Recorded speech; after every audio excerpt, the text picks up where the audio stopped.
આપણે વૃષભ લગ્ન ઉપર, કારણ કે એને કોઈ પોઈન્ટ છોડ્યા નથી પલ્લવી. બહુ સુંદર રીતે સરસ રીતે સમજાવ્યું છે. જે એક બેઝિક જાણકારી હોય જે વૃષભ લગ્નની કારક, બાધક, મારક, સારક, યોગકારક, બધા ગ્રહોનું સ્થાનેશ, એ બધું ખૂબ સુંદર સમજાવ્યું. અને નક્ષત્રો વિશે પણ કહ્યું કે આ લગ્નમાં સૂર્ય, ચંદ્ર અને મંગળ 3 નક્ષત્રો આવે છે. તમે જુઓ આ લગ્નની જે ખૂબી છે, સૂર્ય, ચંદ્ર અને મંગળ. સૂર્યની આપણે કહીએ છીએ ગ્રહોમાં રાજા છે, તો સૂર્યમાં જે સ્વાભિમાનતા છે, આત્મવિશ્વાસી જે છે, તો સૂર્યની પણ ગુણ આમાં છે. ચંદ્ર અને શુક્ર અને ચંદ્રનું કોમ્બિનેશન થાય તો એક સેન્સિટિવિટી હોય, ક્રિએટિવિટી હોય, કવિ બને, લેખક બને, કલાકાર મળે, તો આ પણ ગુણ આમાં છે. પછી મંગળનો નક્ષત્ર આવે તો મંગળ એટલે ઉર્જા છે, મંગળ એટલે એક્શન છે, મંગળ ફોર્સ છે, એટલે આ પણ ગુણ આવે છે. આવા આ લગ્નમાં આ 3 ગુણ આવી જાય છે. અને પૃથ્વી તત્વ છે. પૃથ્વી તત્વ એટલે કેવું કે આપણે મિથુન પણ આપણે વૃષભ પૃથ્વી તત્વ, કન્યા પૃથ્વી તત્વ અને શનિ પૃથ્વી તત્વ. પણ આ પૃથ્વી તત્વ એવું છે જે પૃથ્વીમાં આપણે ફળ અને ફૂલ ઉગાડે છે એવી પૃથ્વી. પૃથ્વીમાં પણ અલગ અલગ વિભાગ છે ને, જેવી રીતે કન્યા છે તો કન્યા કેવી પૃથ્વી છે? અનાજ ઉગાડે છે. અને તમે એનું પ્રતીક પણ જુઓ, જ્વારા અને અગ્નિ હાથમાં છે. એક રીતે આપણે જોઈએ તો અન્નની દેવી કહેવાય ને, અન્નપૂર્ણા. અન્નપૂર્ણા સ્વરૂપ કન્યા છે. તો આ જે છે એ ફળ, ફ્રૂટ, સુંદરતા એ આ તત્વમાં આવે છે.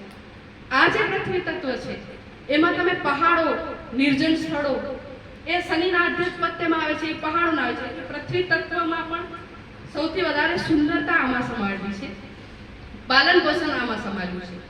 અને જે ડુંગરાળ જે હોય છે પ્રદેશ આમાં સમાયેલું પૃથ્વી તત્વ છે. પણ ત્રણેયમાં નક્ષત્રો આ જ આવે છે, પણ બધાનું કારક અલગ અલગ છે. તો પલ્લવીબેનો આમ તો ખૂબ સુંદર સમજાવ્યું. હવે આમાં એક પોઈન્ટ આ છે કે બાધક બને છે. પલ્લવીબેન સાચું છે કે દરેક સ્થિર લગ્નમાં 9મું સ્થાન બાધક બને છે.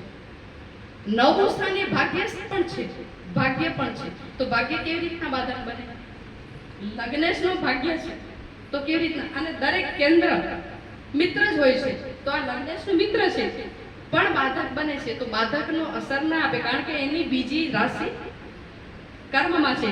એટલે જ્યારે કેન્દ્ર અને ત્રિકોણની જે રાશિઓ છે એક જ ગ્રહને મળે ત્યારે યોગકારક બનતો હોય છે.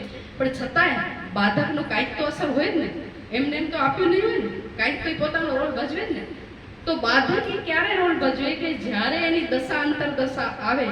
બાધકેશની દશા હોય પલ્લવીબેન, તમને ખબર જ છે, બાધકની દશા હોય તો ભાગ્યમાં, ધર્મમાં, પિતામાં, એ બધી ચીજોમાં અવરોધ આવે. ક્યારે? જ્યારે એની દશા અંતરદશા આવે ત્યારે. બાકી તો યોગકારક જ છે.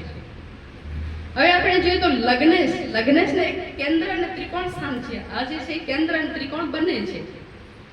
અને બીજી રાશિ ક્યાં ગઈ? છઠ્ઠા ભાવમાં. છઠ્ઠો ભાવ એ રોગ, ઋણ અને શત્રુ છે. તો લગ્નેશ તરીકે શુભ તો થયો, પણ આ જ શુક્ર જો પાપ ગ્રહો સાથે આવી જાય અને દશા મહાદશા પણ જો ખરાબ આવતી હોય તો લાંબા ગાળાના રોગ આપે. કારણ કે લગ્ન એટલે શરીર છે અને આ રોગ છે. આ બંનેને આપણે રોગ માટે પણ જોતા હોઈએ છીએ. આખર તો શરીરને જ રોગ થાય છે ને, આ શરીર ભાવ છે. તો શુક્ર જો દૂષિત હોય, પાપ ગ્રહો સાથે હોય ને દશા બાધક માર્ગની હોય તો લાંબા ચાલે એવા રોગ પણ આપતો હોય છે. બાકી તો પલ્લવીબેન તમે કાંઈ છોડ્યું નથી મારા કહેવા માટે. તો ખૂબ સરસ અને સુંદર રીતે વૃષભ લગ્નની જે પણ આપણે કહીએ ને બધું જ સમજાવ્યું છે તમને. તો તમારો ખૂબ ખૂબ ધન્યવાદ. ખૂબ સરસ અને સુંદર રીતે સમજાવ્યું. કુંડલીનું પ્રેક્ટિકલ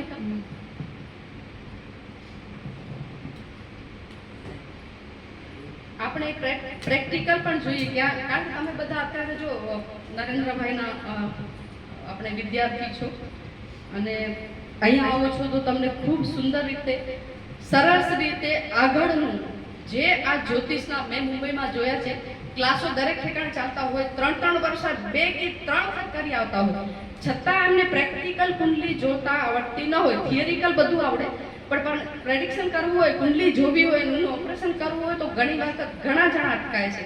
તો તમે ખૂબ ભાગ્યશાળી છો, નિયમિત આવતા હો તો અહીંયા પ્રેક્ટિકલ કુંડલીઓ પણ આપણે દરેક લગ્ન વિશે જોતા હોઈએ છીએ. તો તમારો અભ્યાસ સ્થાન કેવી રીતે જોવાય એ પણ તમને ખ્યાલ આવશે.